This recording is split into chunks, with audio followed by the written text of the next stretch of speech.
नमस्कार, Vidarbha city news चॅनलमध्ये आपले स्वागत आहे। लोकांच्या जीवाला धोका ठरणाऱ्या नायलॉन व सिंथेटिक मांजा विरोधात अमरावती ग्रामीण पोलिसांच्या स्थानिक गुन्हे शाखेने मोठी कारवाई केली आहे।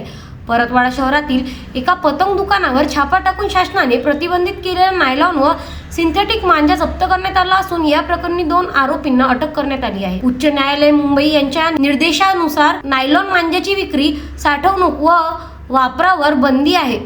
त्यानुसार पोलीस अधीक्षक विशाल आनंद यांच्या आदेशान्वये अमरावती ग्रामीण भागात धडक कारवाई सुरू आहे। दिनांक 9 जानेवारी रोजी गोपनीय माहितीच्या आधारे स्थानिक गुन्हे शाखेच्या पथकाने एकारपुरा परतवाडा येथील बालाजी पतंग दुकानावर छापा टाकला। झडती दरम्यान 7 नग नायलॉन मांजा व 57 नग सिंथेटिक मांजा असा एकूण 41,200 रुपयाचा मुद्देमाल जप्त करण्यात आला।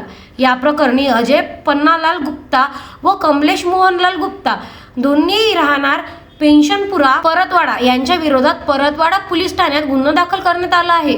अमरावती ग्रामीण पोलिसांनी नागरिकांना नायलॉन व सिंथेटिक मांजाचा वापर, विक्री किंवा साठवणूक करू नये, अन्यथा कठोर कायदेशीर कारवाई करण्यात येईल असा इशारा दिला आहे। Vidarbha city news Amravati.